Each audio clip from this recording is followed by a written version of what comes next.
daily soccer podcast with the Global Sports Podcast Network.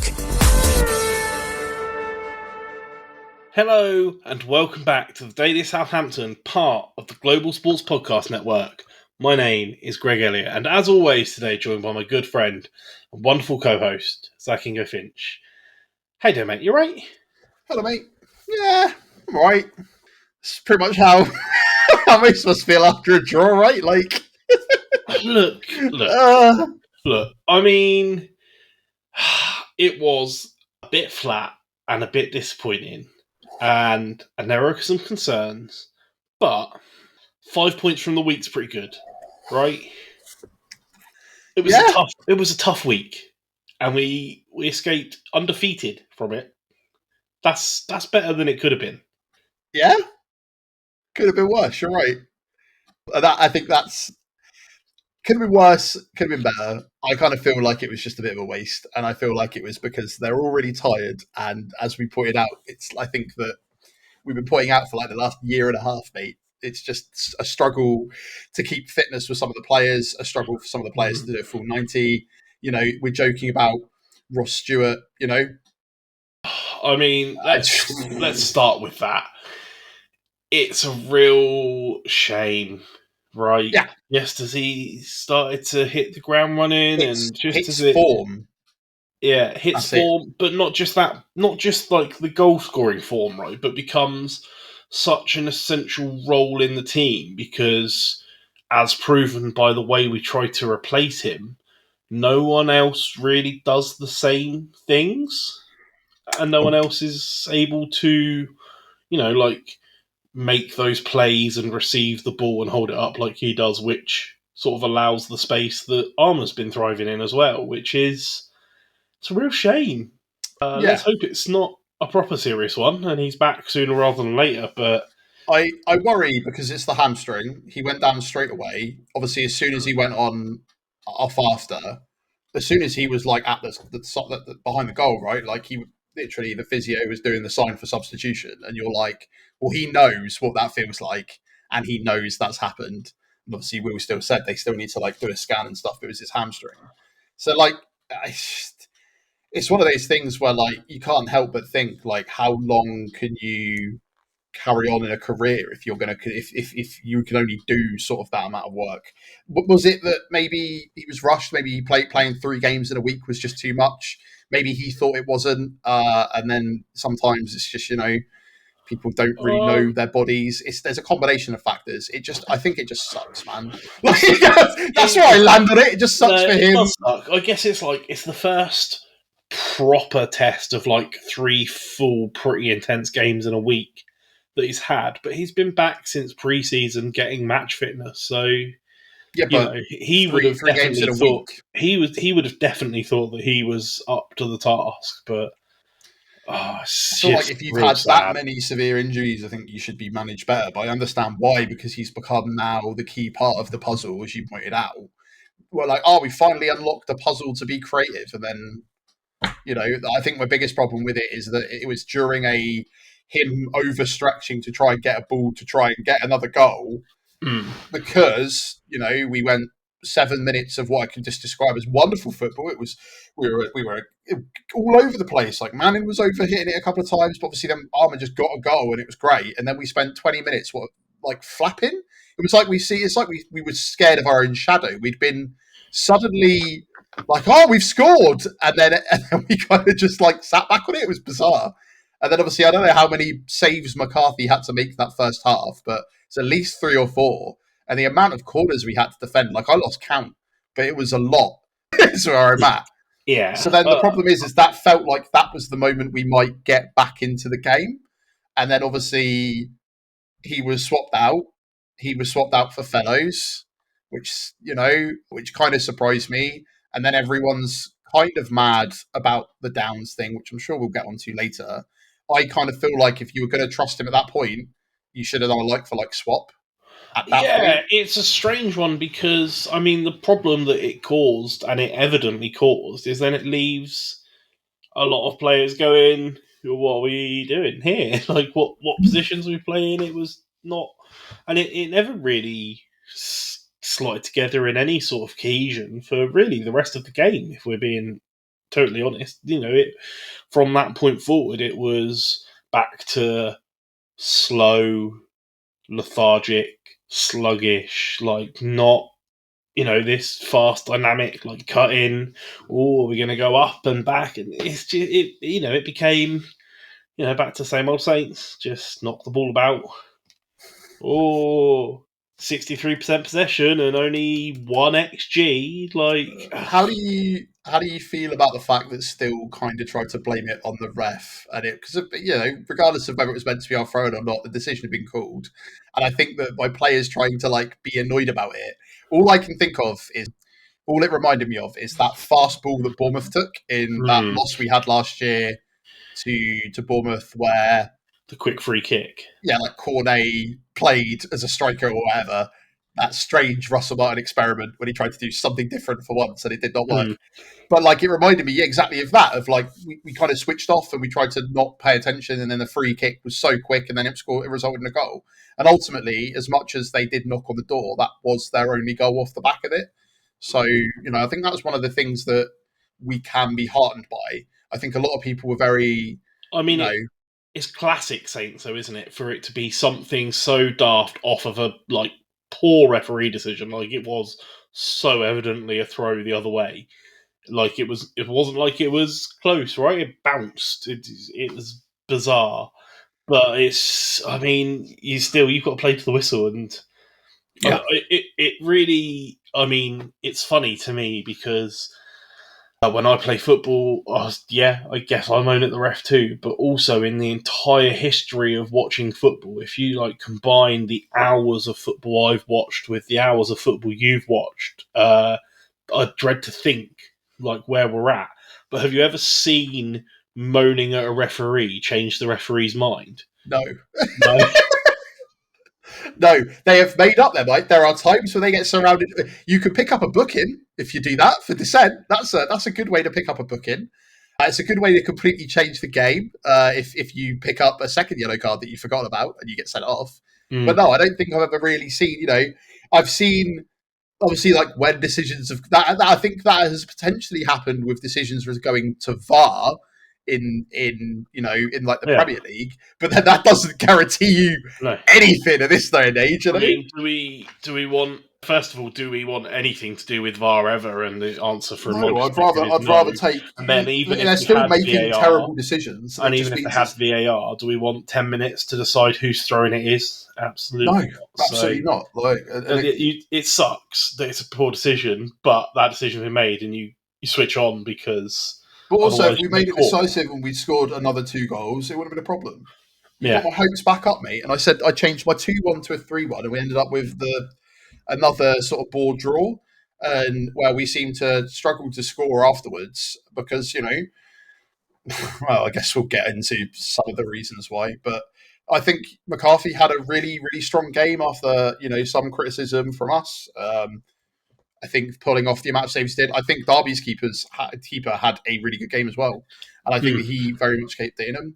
Considering when we were talking to our GSPN counterpart, Nick, previously, who told us we were probably going to have one chance all game. That didn't happen. It wasn't the Derby we were promised, was it? They came out wanting something from it. And that kind of played to our strengths for a bit at first, for like you say, those 7 minutes. But it's just, I don't know. I don't know. 7 minutes of 90 is not enough. Is the problem? No, it's not. Clearly proved it. All right, I'm sure that we've got other parts of the game to pick out and pick apart. But let's have a little break and hear a message from our partners at Bionique. Your body is unique, and Global Sports Podcast Network has partnered with Bionique, the world's most personalised supplements. Bionique provide 100% tailor-made supplements designed to deliver precisely what your body needs at exactly the right levels to optimise your health. No guessing. So click the link in the show notes. Use the code GSPN2025 for 40% off your first month's subscription. Bionique. Don't settle for off-the-shelf solutions made for just anybody. Get what's right for you right now. All right, mate, and we are back. Let's go back to the start and start with the team lineups, right? Mhm. So 2 changes from a winning team. Neither of them really changes we were expecting. Not ones we particularly called for. I Nope. mean, Cienza in. What did you make of that? I think he had a good game, but it just didn't quite pay off.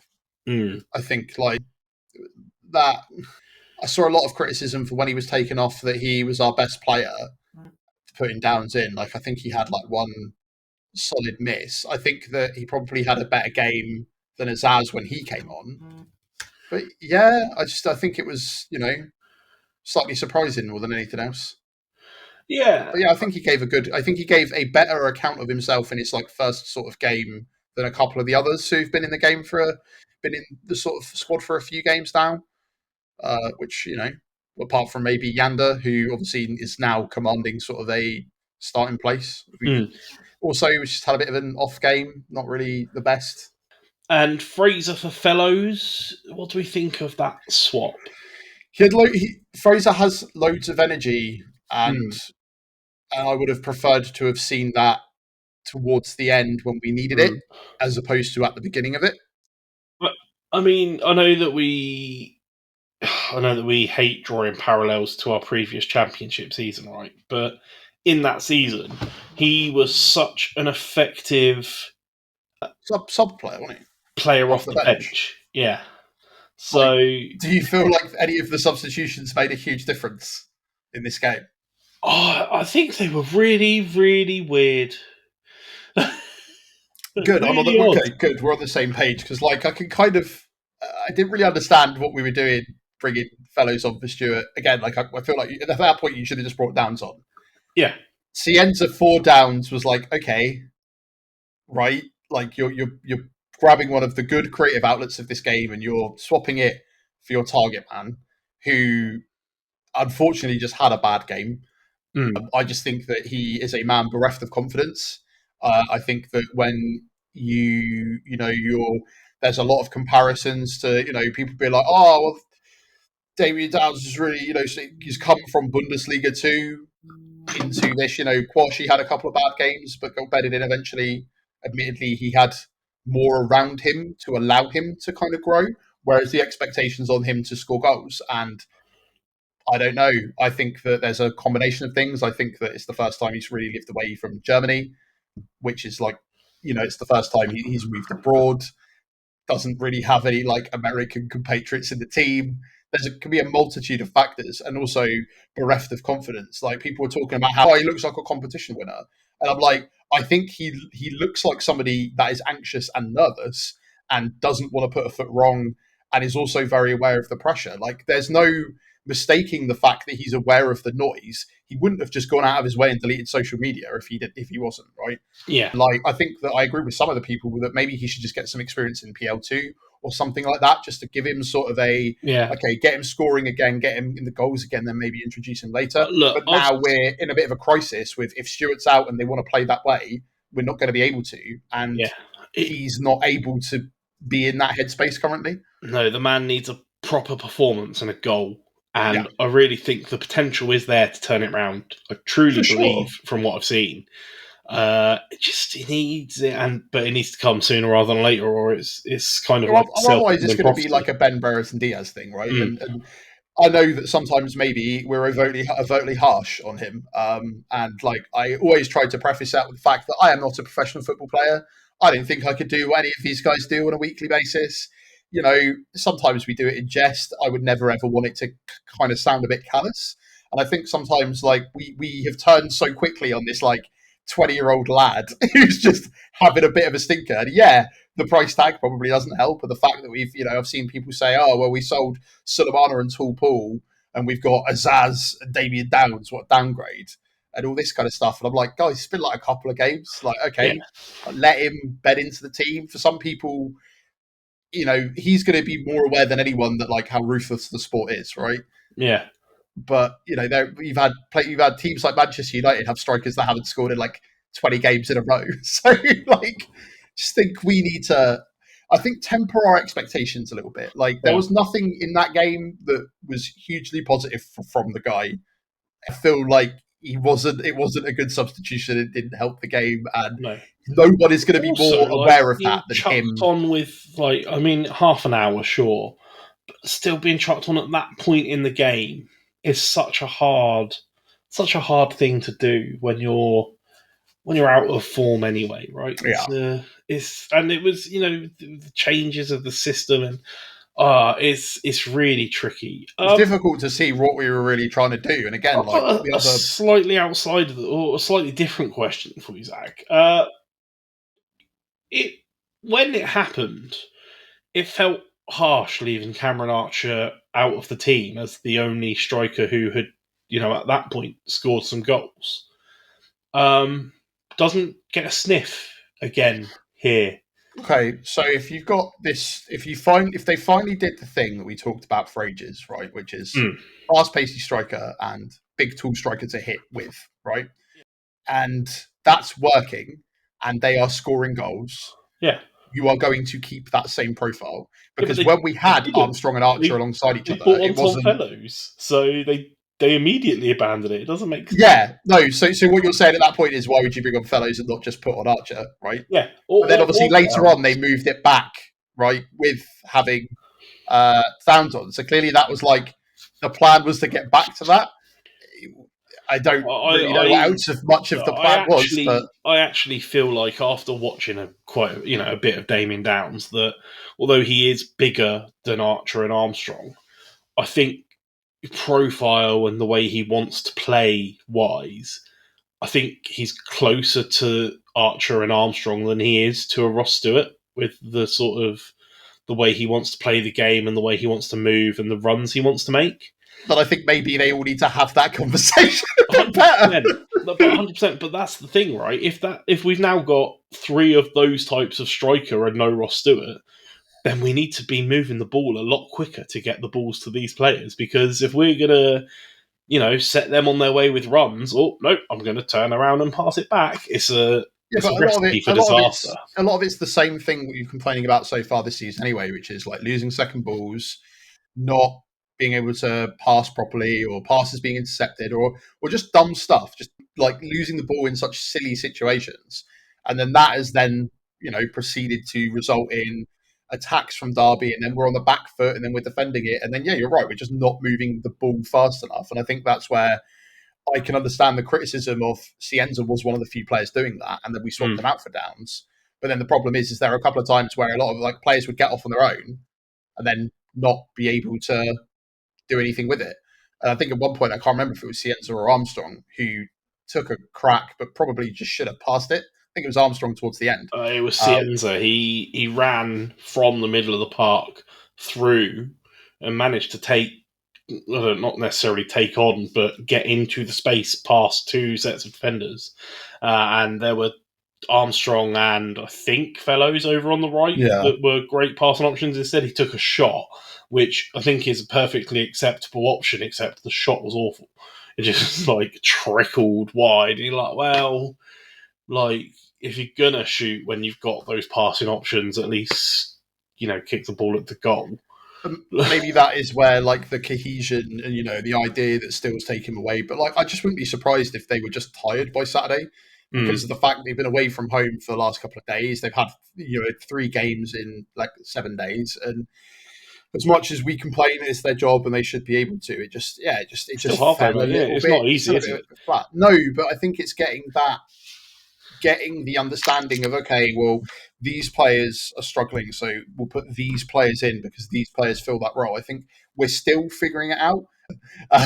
Sorry, I was laughing at me punning still, but not even really punning still. But we're still figuring out, and I think the thing is that people are running out of patience because we need to figure out faster, is I think where people are at. People are expecting there to be more of knowing what we want to do when we want to do it, and if there is a plan A and it fails, what is plan B? Because the entirety of the point of one of the positives that people constantly talk about still, us specifically, is that he just wants to win games. I'm like, right, so okay, this has gone wrong, what do you need to do to win this game? And it just kind of felt like, looking at the substitutions, it wasn't really that. Like, I don't know if it was just Shay Charles was tired for Flynn Downs, if he thought Flynn Downs was going to bring it more forward. It just, again, like, the substitutions just felt a bit weird. Baffling. Well, look, I've got a couple of thoughts and a couple of questions on the back of that. But first, let's have a break and hear a message from our partners at Zencaster. Here at the Global Sports Podcast Network, we spent a lot of time selecting our delivery platform, and Zencaster came out the clear winner. With 4K video recording from your phone and AI editing that automatically removes all those ums and ahs, it's super easy to start a podcast that sounds great and is delivered efficiently. If you're ready to tell your story, check out the link in the show description to learn more about Zencaster. Alright, mate. Where to start? Right. 2 weeks off now. Is that enough time to figure it out? How are we got, are we having enough how many are players? away on international break? How much? Because that'll always be the reason. If anyone's gone, it's going to disrupt it a little bit. Yeah. Do you use this time to maybe bring in a Dozy and a Rebo? Are they even interested in playing for us ever again? Yeah. There's also, I have questions like that simply because of the fact that I'm like, okay, what do we need more options? Is it that if the other guys are taking some time to bed in, would a more experienced head do a little bit better? Would somebody who's been out of the game for a while want to come in and do a little bit more? I don't know. I just think that, like, you kind of, when we've been discussed about it, you're like, it's not the worst thing in the world. And I'm like, no, but it's causing, I think, apathy and annoyance. And I think that's dangerous long term. Yeah, but is that just a hangover from last season because of how poor we were? Yes. Is the expectation actually reasonable? No. I keep telling you this. Yeah, no, exactly. The other thing to go slightly backwards is that you talk about plan A's and plan B's and we're still wanting to win. And, like, when we won on Tuesday against Sheffield, even in that performance, we had questions over his changes, like taking fellows off at half time for Fraser, like, was justified because of the way it played out. But if it doesn't play out that way, that's like and I just feel like this game was just the other side of that coin. Like, he makes these decisions that aren't obvious because he wants to win and he thinks it's the best thing that's going to get us to win. And sometimes that looks ridiculous and pays off, and sometimes that looks ridiculous and is ridiculous. But No, I agree, but this is where I come back to the expectations. Is that, I don't know, with the squad that we had, with the season we've had, I don't quite understand why people are expecting us to be absolutely flying.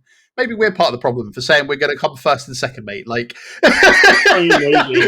like that doesn't help. But I think that, I've seen a lot of talk about how people are saying things, like, oh, well, the expectations, I don't think we should expect mediocrity. I'm like, no, I don't think it's accepting mediocrity. It's accepting reality.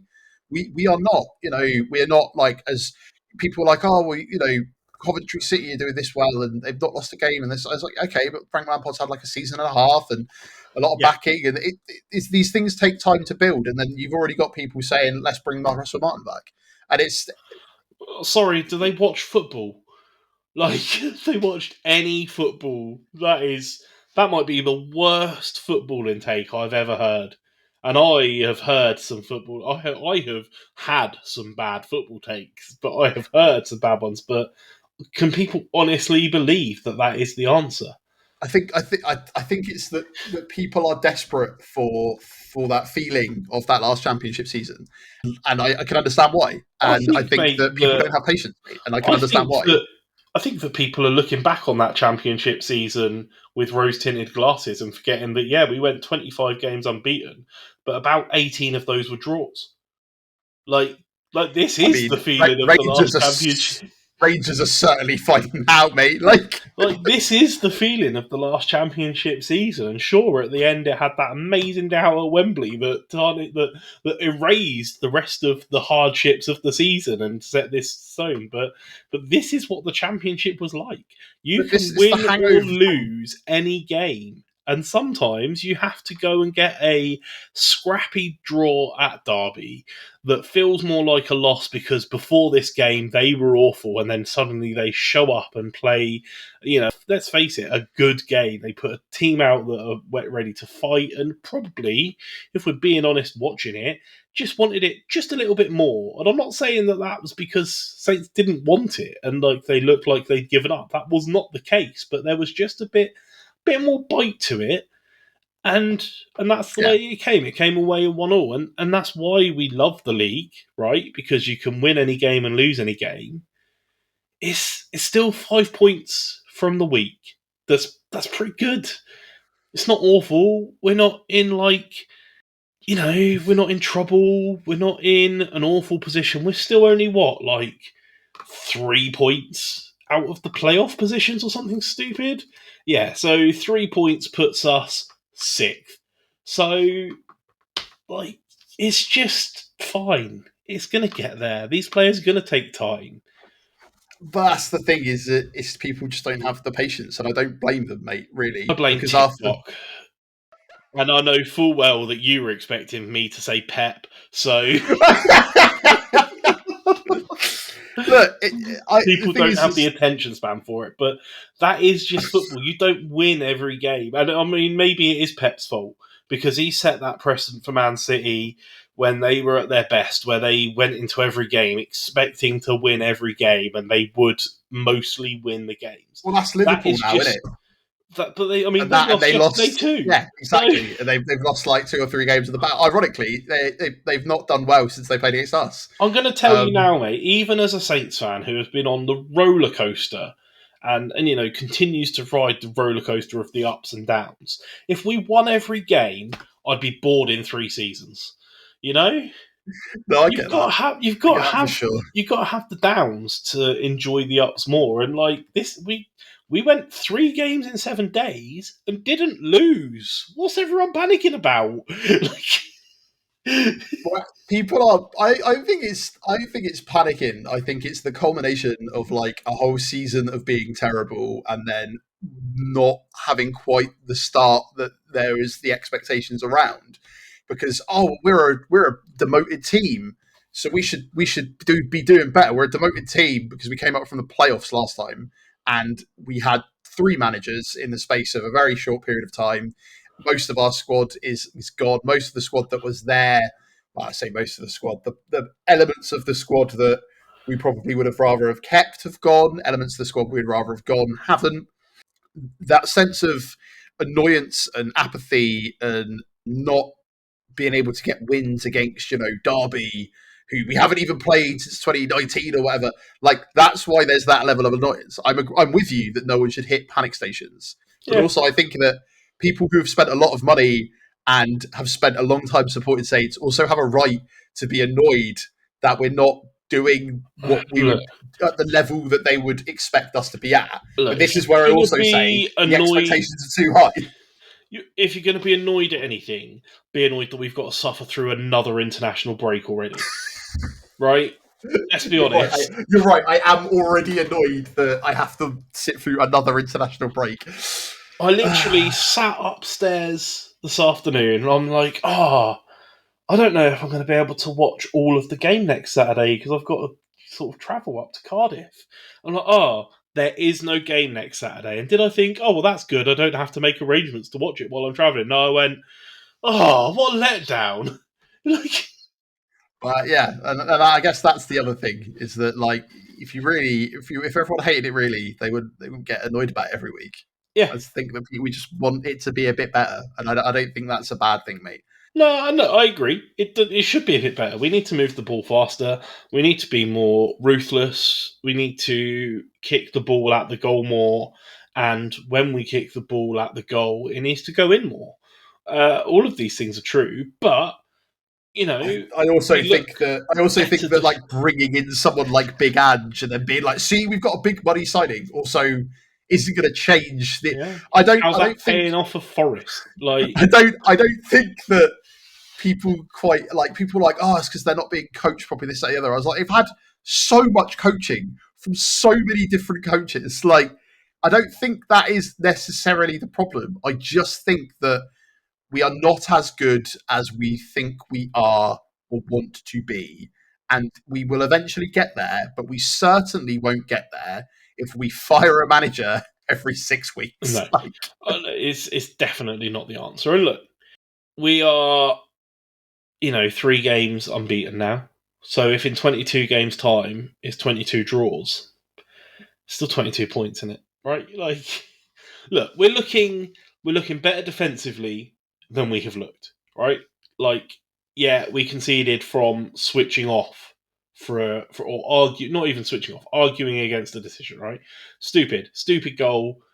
Back to conceding them, which in itself is frustrating. But other than that, like, they had a lot of chances, but did we ever really feel like they were going to score? I don't know, really, if the answer to that is yes. So it felt like we were more likely to go on and get the goal. And, I mean, did we really at any point feel like we were going to score after? I mean, also, I guess not really. But, like, that's what needs to change, I think, mate. I think if you watch a solid performance for like 90 minutes where we give everything we've got 38 shots and like we just didn't get one in and it ends up 1-1. That is very different to a 1-1 where like us and Derby felt like we were playing the same team. It was bizarre. Yeah. Do you know what I mean? I think it is that there needs to be a vibe change, and I think that's why there is some flack to the manager. I just think it's too early to kind of get that worried about it yet. It's going to come though, isn't it? Like, it's still nervy.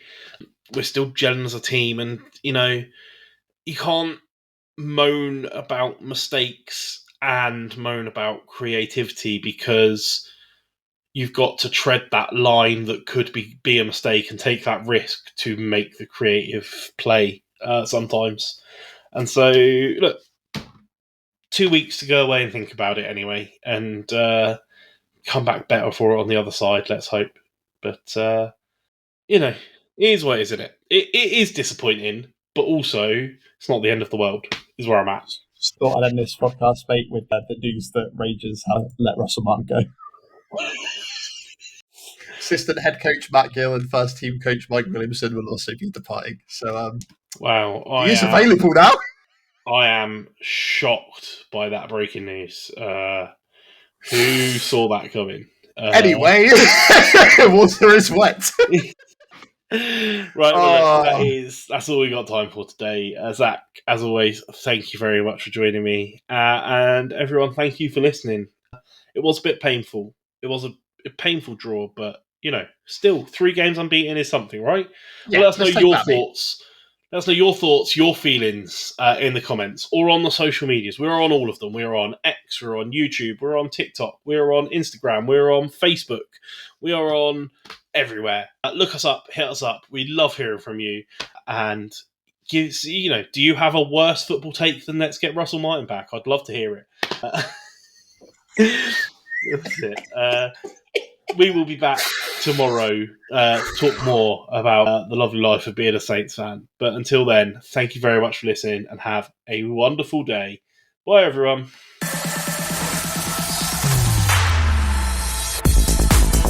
Your daily soccer podcast with the Global Sports Podcast Network.